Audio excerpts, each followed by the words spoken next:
asleep all winter long, but rush back and forth as soon as spring has begun. They sail through the trees and land on fragrant flowers, collecting pollen and sweet nectar. Hello everyone, I hope you enjoyed today's ideas. If you haven't already, make sure you subscribe for more creative DIYs. So you're going to start off with a mason jar, and I've got this from Poundland, and of course it comes with the lid as well. I've just taken it off. I need to give this a bit of a clean because I used it for a previous project. So what you want to do is just take some gold paint, and I thought gold kind of suits the bee theme and the honey colour. I'm going to be using ARTEZA products. Again, the link is in the description box because their products are just amazing. The quality is so good. So what you want to do is, this is not the colour that I'm going to be using. I can't find the gold right now. You're going to just squirt a little bit of paint inside your mason jar. Then you want to turn it around so that you cover the entire jar. Now you're going to set your jar aside, and then you're going to be taking the set of spoons. This is from the kitchen aisle in Poundland.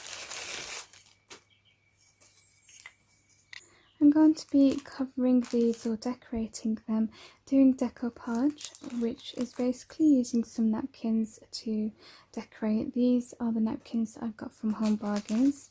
They've got 2 different designs that you can choose from. So I thought all of them were gold like this, but this is how the other sides look. I'm going to be using these ones. So what you want to do is just remove the inner layer so that you've got the one layer to work with.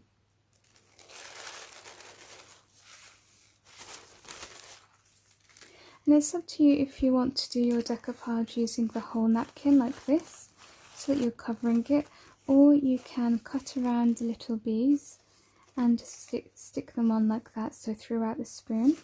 I think I'm just going to go with using the bees, so I'm just gently cutting around them.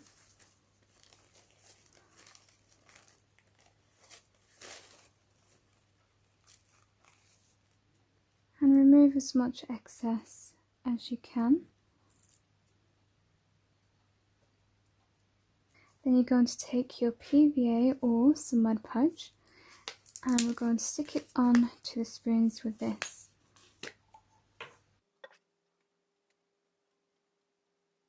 So I'm just going to carry on doing that, and I'm going to fast forward this.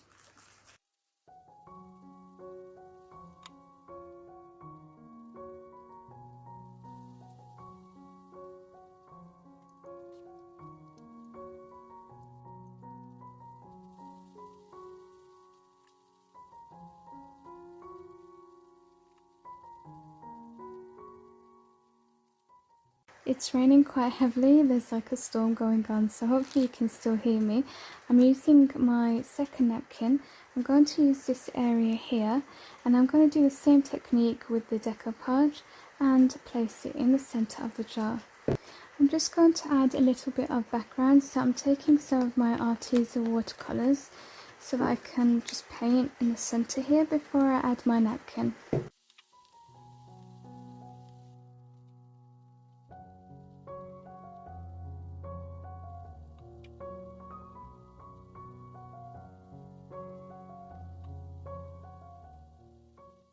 I'm just going to paint a little bit of the spoon with some of this white watercolour paint.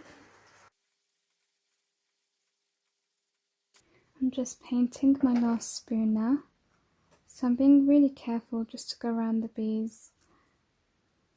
This is just to make the decoupage look less obvious. So when I get around where the bees are, I just use my finger so that I have more control. So this looks a little bit of a mess right now. We want to tidy it up, and I'm just going to be taking some rope. We're going to create a circle and just make it look a lot neater than it does at the moment.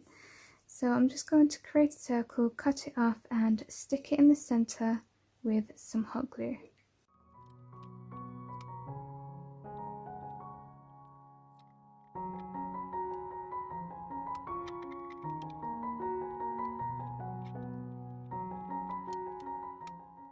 And now I'm just going to add some hot glue to the rope. This one is like honey coloured sticks, but if you don't have any, you can just use clear glue and paint it gold.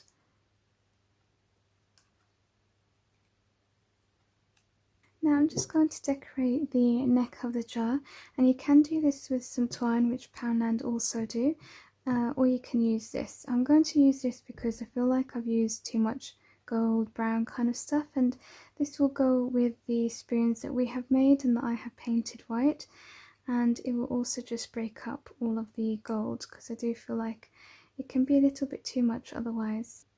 I'm just going to start sticking the rope on, so just at the back here, and then I'm just going to wind it around. Once you've done that, add a little hot glue to the back just to stick the final bit down.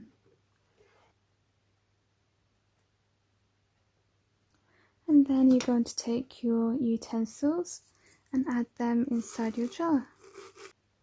Lastly, I'm just taking one of these little bows to add to the centre. I just felt like something was missing. So here's the first DIY completed. I really love how it came out. I just think it's so cute. Let me know if you decorate for summer, and if you do, what theme you go for.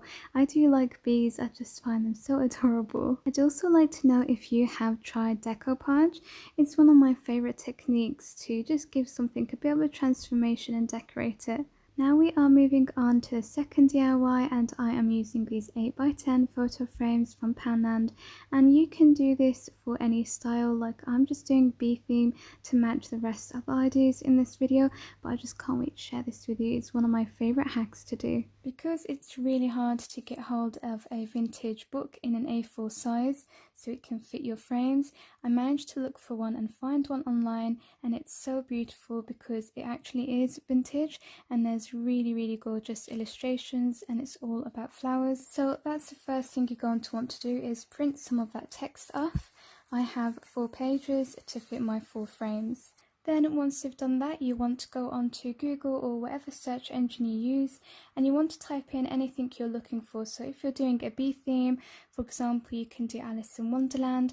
You just want to find some images, and you want to make sure that the background is white. That's super important. So I've gone and looked for some bee images, made sure the background is white, and then what you want to do next is put these back into your printer. But what you want to do is turn them over like this, so that when they go into the printer and they come out, they're coming out on this side here. So then once you've put these inside the printer, you can then go and print out your bee images or whatever images you've chosen to do, and what's going to happen is that they're going to basically print on top of these. Okay, so this is my printer tray. These are my vintage text printouts. I'm going to put them in this way. Slot that back into the printer, and now all we need to do is go and print our images out. And before you print your image out, make sure that you resize it so that it fits whatever size you're working with in your frame. So I'm working with A4, so I just made sure that I enlarge this image, and then you're ready to print.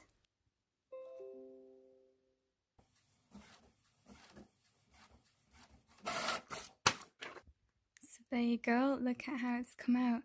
Absolutely beautiful. So I'm just going to go and print a few more out. So once you're done, this is how they're going to come out. Absolutely beautiful. I really do love these. Look at this one. So gorgeous. On the 4th one, I kind of was running out of some ink, so it hasn't come out very strong. So this is definitely my least favourite. And on the images that I did choose, I did want kind of like a drawing, illustration, watercolour effect, so that it actually looks like art, which I think really adds to it because it looks like a mixed media piece. So I do suggest doing that instead of looking for clip art or anything like that. These just look so much better in my opinion. So let's get them into the frames now. So for your frames, you want to remove all of the backing, because the printouts in the A4 size don't fit this frame exactly, so we're going to need to cut its size. And the way that I do that is I remove all of this, and then I use the paper that's inside as a template. So you're just going to pop them over your printout. We're going to draw along this and then cut it out.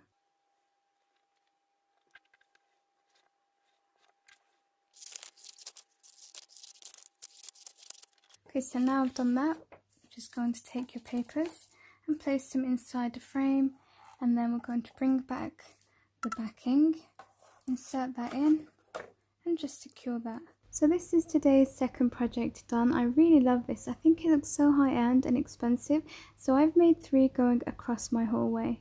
Moving on to the final project for today, I'm taking this deep frame from Poundland. I love these.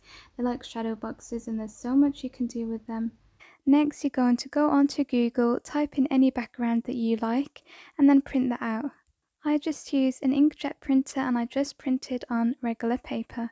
Measure the inside of your frame so that you have the correct size. Once you've done that, you can cut your image and then stick it inside using some PVA or Mod Podge. Now this is just optional, but I chose to go over it with some gloss Mod Podge. This is because it just makes it look like a hand painting, and then I also sprinkled some white glitter on. You're going to need a piece or a few pieces of foam brick.